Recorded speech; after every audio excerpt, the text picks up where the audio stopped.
All in the family. Hosea, chapter 1, verse 2.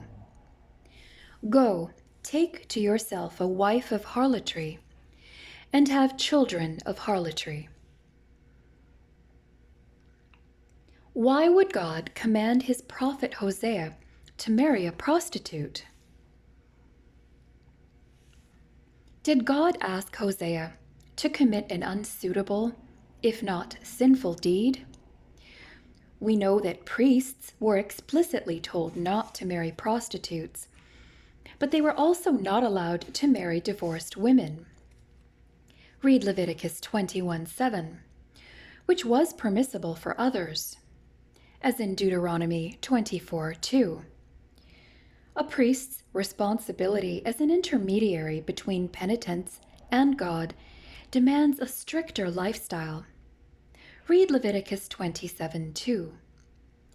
Additionally, the Apostle Paul makes clear that a sexual union with a prostitute is indeed immoral. Note that Paul is not referring to marriage. The body was created to be in fellowship with the Lord and used in his service, not used for selfish sexual gratification. See 1 Corinthians 6, verses 15 to 18. Was Hosea marrying a temple prostitute to satisfy his sexual pleasure, or was he marrying her to perform a service for the Lord? Though marriage to a prostitute would certainly lift more than a few eyebrows, and would indeed be a violation of proper association between believers and unbelievers, see Ezra 10. Hosea's marriage to Gomer was different for the simple reason that God directed it. Unlike every person before and after Hosea, he was not lured into a sexual relationship with a godless woman for sensual or selfish reasons. He was obeying the Lord. He did not sin. When he slept with her, she was his wife. He entered the relationship with his eyes open, knowing that his soon-to-be troubled marriage would ultimately bring glory to God. The people of Israel would see their spiritual condition through the voice of the prophet and the vivid imagery of his family. Hosea's marriage was an illustration of God's marriage with Israel. Hosea approaches Gomer with an offer of marriage. As a pagan temple prostitute, she may have been delighted and grateful that someone would see any value in her. Given the comparison between her and Israel, she may have taken pleasure in this new opportunity, this gift of freedom. Initially, the marriage was good. Chapter 2, verse 15 of the book of Hosea.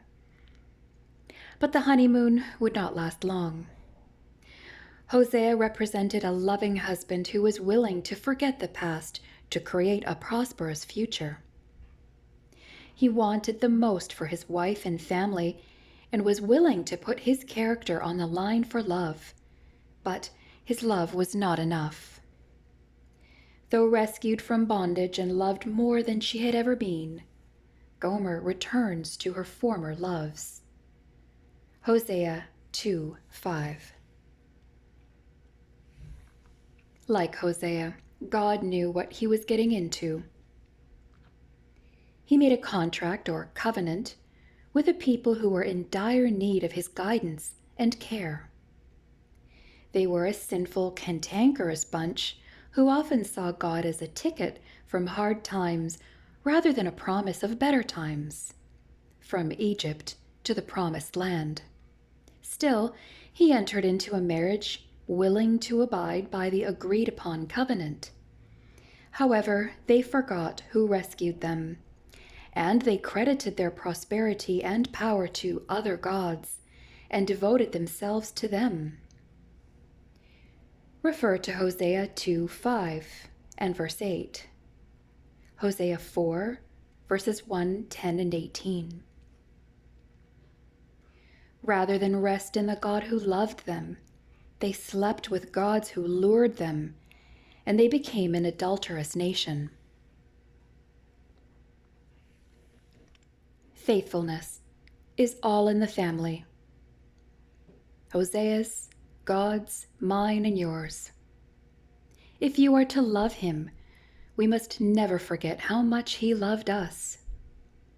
See Hosea 10:12 and Hosea 11, verses 1 to 4 and 8 and 9, and what he went through to secure our salvation.